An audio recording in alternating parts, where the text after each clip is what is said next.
નમસ્કાર, આપ જોઈ રહ્યા છો જીએસટીવી અને નેશનલ પ્લસ બુલેટિન સાથે હું મનોજ। મહારાષ્ટ્રના મુખ્યમંત્રી એકનાથ શિંદેએ જણાવ્યું છે કે ઉચ્ચ સ્તરીય બેઠકમાં મરાઠા સમાજને અનામતનો લાભ આપવા મુદ્દે ચર્ચા થઈ છે। સરકાર આ બાબતે ગંભીરતાથી કાર્ય કરી રહી છે। મરાઠા સમાજને અનામત મળવી જોઈએ તે ભૂમિકા સરકારની છે। દેવેન્દ્ર ફડણવીસ જ્યારે પ્રદેશના મુખ્યમંત્રી હતા ત્યારે મરાઠા સમાજને 12 થી 13% અનામત આપી હતી, પરંતુ સરકાર બદલ્યા પછી સુપ્રીમ કોર્ટમાં અનામતને રદ કરવામાં આવી। સર્વોચ્ચ અદાલતે ચુકાદામાં જે કારણો આપ્યા હતા તેના પર અમારી સરકાર કામ કરી રહી છે। સરકાર અનામત ઉપલબ્ધ કરાવવાનો સંપૂર્ણ પ્રયાસ કરશે।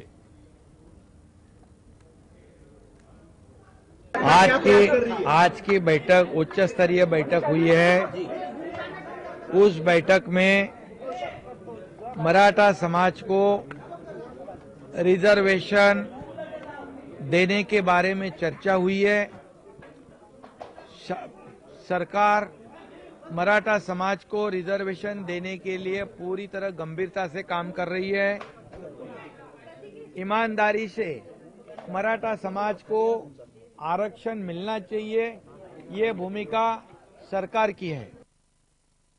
મહારાષ્ટ્રમાં મરાઠાઓને આરક્ષણની માંગ મુદ્દે હવે વધુ હિંસા ભડકી રહી છે।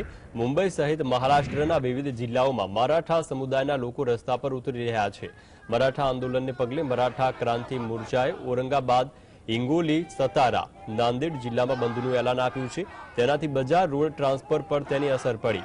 મહત્વનું છે કે આ એ જ વિસ્તાર છે જ્યાં લાઠીચાર્જ અને હિંસા બાદ મહારાષ્ટ્ર પોલીસે એક્ટની કલમ 37(3) લાગુ કરી હતી। अंतर्गत जो 5 के तेथी વધુ લોકો કોઈ પણ કારણ વગર એકઠા થશે તો કાર્યવાહી કરવામાં આવશે।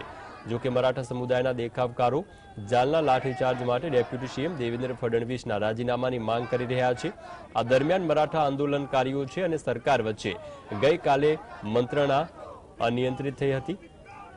તો મહત્વનું છે કે મહારાષ્ટ્ર સરકારમાં મંત્રી ગિરીશ મહાજને મનોજ જરાંગને મળ્યા હતા અને આંદોલન પાછું ખેંચવાની અપીલ કરી હતી।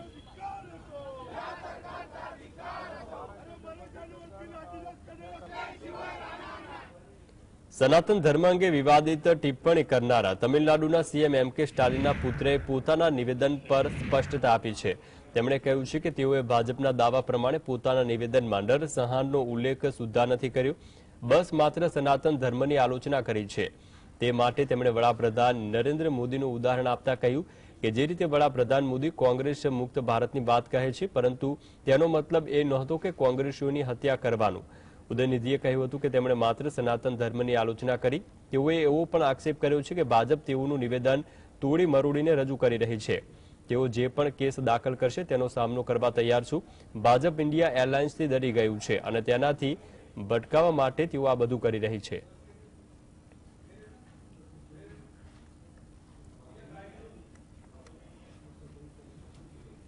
સનાતન ધર્મ વિશે વિવાદાસ્પદ ટિપ્પણી કરવા બદલ ડીએમકે પાર્ટીના નેતા ઉદયનિધિ સ્ટાલિન વિરુદ્ધ બિહારમાં કોર્ટમાં અરજી દાખલ કરવામાં આવી છે।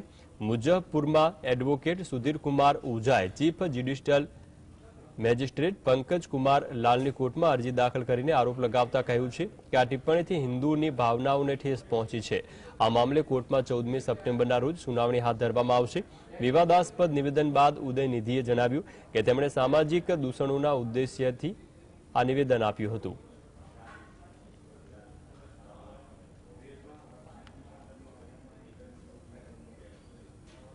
કર્ણાટકના મંત્રી અને કોંગ્રેસના નેતા પ્રિયંક ખડગેએ જણાવ્યું છે કે કોઈ પણ ધર્મ જે સનાતનને પ્રોત્સાહન આપતો નથી અથવા માનવ ગરિમાને મહત્વ આપતું નથી તેને ધર્મ માની નહીં શકાય। કોઈ પણ ધર્મ જે સમાન અધિકાર અને તમારા સાથે માણસો જેવો વ્યવહાર ન દાખવે એ ધર્મ રોગ સમાન છે। Any religion that does not promote equality, any religion that does not ensure that you have the dignity of being a human being is not a religion according to me. Any religion which does not give you equal rights, does not treat you like humans. સનાતન ધર્મ ઉપર તમિલનાડુના મુખ્યમંત્રીના પુત્ર ઉદયનિધિના નિવેદન પર હવે રાજકારણ ગરમાયું છે, જે અંગે કેન્દ્રીય મંત્રી અનુરાગ ઠાકુરે આક્રોશ વ્યક્ત કર્યો છે। તેમણે કહ્યું છે કે સનાતનને કચડી નાખવાની વાત કરનાર કેટલાક લોકો ખાક થઈ ગયા છે। હિન્દુઓને સમાપ્ત કરનારા લોકોના સપનાઓ ખાક થઈ ગયા। તેમણે વિપક્ષના ઇન્ડિયા ગઠબંધન પર પ્રહાર કરતા કહ્યું કે ઇન્ડિયા ગઠબંધનમાં બધા કમંડીઓ છે, સનાતન છે અને રહેશે. મહત્વનું છે કે આ બાજુ દેશમાં લોકસભાની ચૂંટણી આવી રહી છે, તેવામાં નેતાઓના ધર્મ મુદ્દે આવી રહેલા નિવેદનો પર વાદ વિવાદ સર્જાયો છે અને નેતાઓ ધર્મની રાજનીતિ કરીને પોતાની ખુરશીને બચાવવાનો પૂરો પ્રયાસ કરી રહ્યા છે. सनातन को कुचलने की हसरत वाले कितने ही खाक हो गए, हिंदुओं को मिटाने के खा पाले कितने ही राख हो गए. सुनो घमंडिया गठबंधन के घमंडियों, तुम और तुम्हारे मित्र रहे ना रहे, सनातन था, सनातन है और सनातन रहेगा. ये बार बार प्रयास घमंडिया गठबंधन के एक के बाद दूसरे नेता ने किया है हिंदुओं पर वार करने का, चाहे वो शब्दों से हो, बम से हो या उनको कुचलने की बात हो. ભાજપના નેતા રવિશંકર પ્રસાદે દાવો કર્યો છે કે સનાતન ધર્મનું ખુલ્લેઆમ અપમાન થઈ રહ્યું છે, ત્યારે રાહુલ ગાંધી કેમ ચૂપ છે? તેમણે કહ્યું છે કે રાહુલ ગાંધી મંદિર કેમ જાય છે? જ્યારે દેશમાં સનાતન ધર્મનું અપમાન થાય છે તો ઇન્ડિયા ગઠબંધનની વાતો કરતા ઘમંડી નેતાઓ ચૂપ છે, કારણ કે તેઓ વોટ મેળવવા માટે કંઈ પણ કરી શકે છે. तथाकथित घमंडिया ग्रुप के साथ देश को बदलने की बात करते हैं, मोदी जी को हटाने की बात करते हैं. यही अहंकार है जिसके कारण आपको हम लोग घमंडिया कहते हैं, आपके ग्रुप को. लेकिन आप इतने खामोश रहेंगे? नीतीश कुमार, तेजस्वी यादव, ममता जी जो दुर्गा पंडाल में जाने की बात करती हैं, जगन्नाथपुरी जाती हैं. ये पूरा ग्रुप वोट के लिए घोर अहिंदू बन सकता है, हिंदू हितों की अवहेलना करेगा.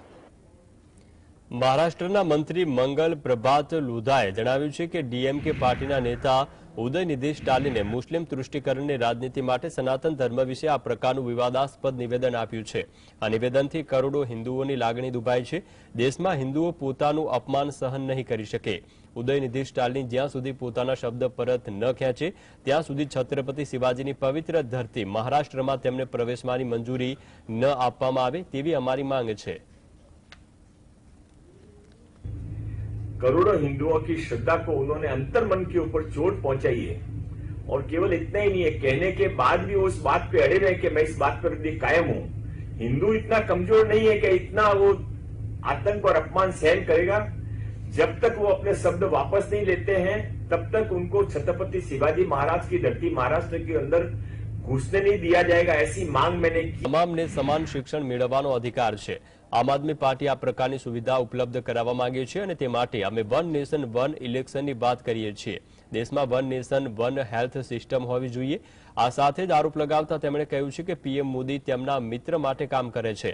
વિપક્ષી ઇન્ડિયા ગઠબંધનના કારણે ભાજપ ડરી ગયું છે અને માટે આ વિશેષ સત્ર બોલાવવામાં આવ્યું છે.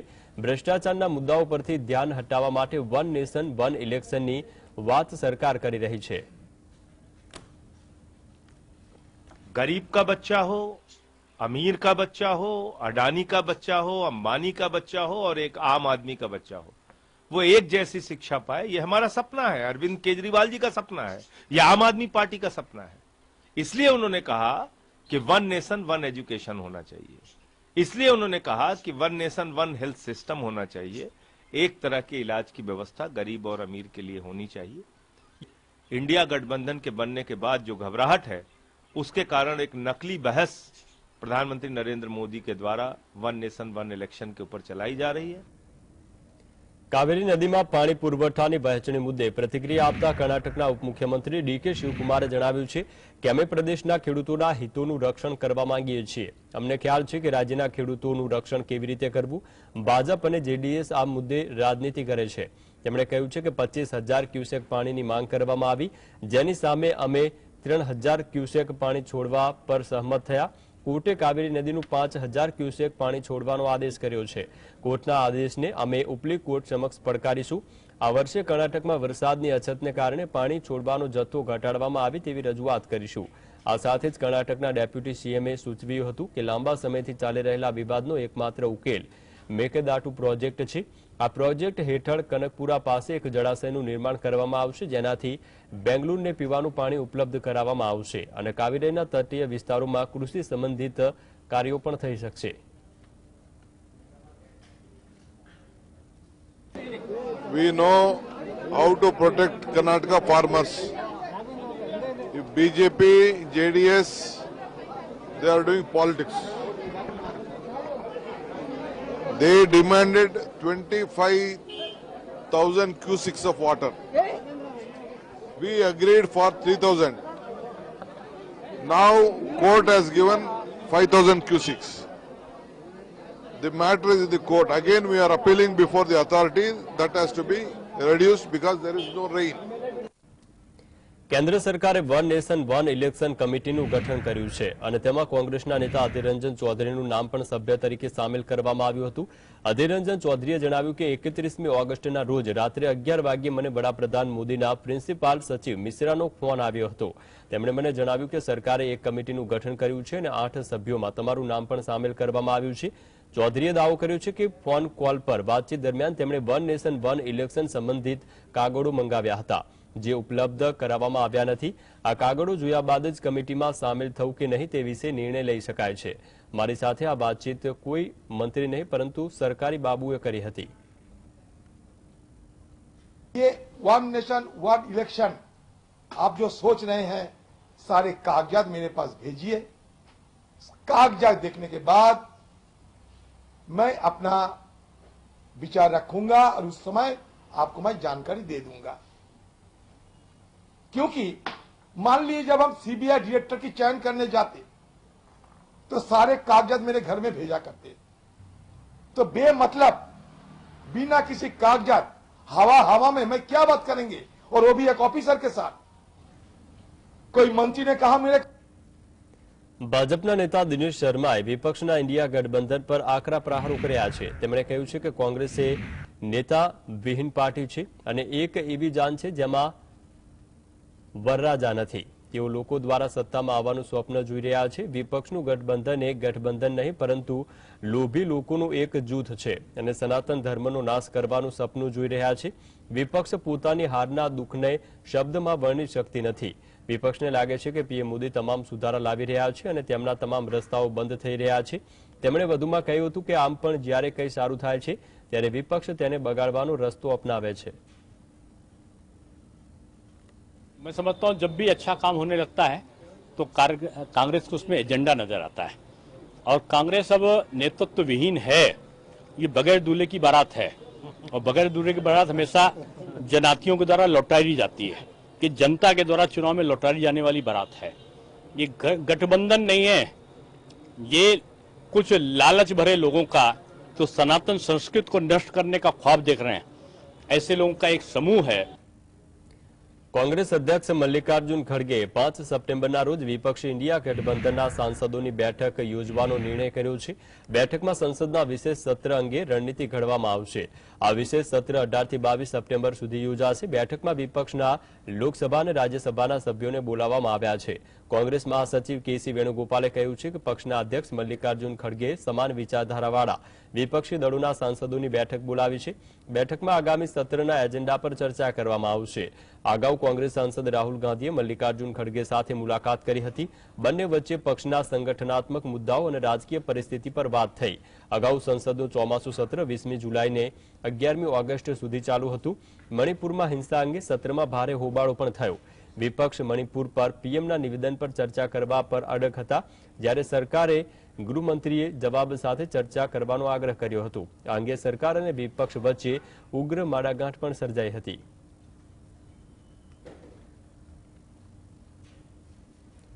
રાષ્ટ્રીય જનતા દળના સુપ્રીમો લાલુ યાદવ પર ધારાસભ્ય ગોપાલ મંડલે નિશાન સાધ્યું છે। ગોપાલ મંડલે કહ્યું છે કે તેઓ એવું નથી કહી રહ્યા કે રાહુલ ગાંધી વડાપ્રધાન બનવા લાયક નથી। રાહુલ ગાંધીનો આખો પરિવાર વડાપ્રધાન બની ગયો છે, પરંતુ લાલુ યાદવના કારણે રાહુલ ગાંધી વડાપ્રધાન નહીં બને। ગોપાલ મંડલે કહ્યું છે કે કોઈની સલાહ પર કોઈ વડાપ્રધાન નહીં બને। લાલુ યાદવ અમારા જૂના નેતા છે, તેઓ પછાતના મસીસા છે અને તેમના નેતૃત્વમાં ચૂંટણી લડ્યા છીએ, પણ હવે તેમની ઉંમર થઈ ગઈ છે। કિડની નું ટ્રાન્સપ્લાન્ટ થઈ ગયું છે। ઉલ્લેખનીય છે કે ગોપાલ મંડલના આ નિવેદન બાદ તેમણે લાલુ યાદવને ઇશારામાં હવે રાજનીતિથી દૂર રહેવા અને રિટાયર્ડ થવાનું કહી દીધું હતું। किसी के कहने से कोई प्रधानमंत्री बन जाएगा। हम तो एक ही बात कहेंगे, लालू जी बेकबड़ों के मसीहा है, हम लोग कोई पुराने लीडर रह चुके हैं, हंसाने का काम करते हैं, बुलाने का काम करते हैं। तो उन्होंने बोला कि ये राहुल जी को प्रोजेक्ट, आप लोग कहते हैं राहुल जी को, तो ये नहीं कहते राहुल जी उस योग्य नहीं है, उनके कुल खानदान प्रधानमंत्री बनते आए हैं, सही बात है। लेकिन सिर्फ हमारे लालू जी के कहने से नहीं हो जाएगा। उनका किडनी प्लांट हुआ है, ये हुआ है, थोड़ा उनका दिमाग सठिया गया है। કેન્દ્રીય મંત્રી જીતેન્દ્ર સિંહે એક કાર્યક્રમ દરમિયાન વડાપ્રધાન નરેન્દ્ર મોદીની પ્રશંસા કરી। તેમણે કહ્યું કે આજે વિશ્વ નેતૃત્વની ભૂમિકા ભજવવા બદલ ભારત વિશ્વભરમાં વખણાઈ રહ્યો છે। તે સમય પૂરો થઈ ગયો જ્યારે ભારત અન્ય દેશોને અનુસરે તેવી અપેક્ષા રાખવામાં આવતી હતી। તેમણે વધુમાં જણાવ્યું કે દેશની જનતા સમજી ગઈ છે કે વડાપ્રધાન નરેન્દ્ર મોદીએ જે કહ્યું છે તેનું પાલન કર્યું છે અને ભારતે વિકાસના પંથે જઈ રહ્યો છે। અમૃતકાલના કાર્યક્રમથી આગળના 25 વર્ષમાં ભારતના પાયાનો વિકાસ નક્કી થશે।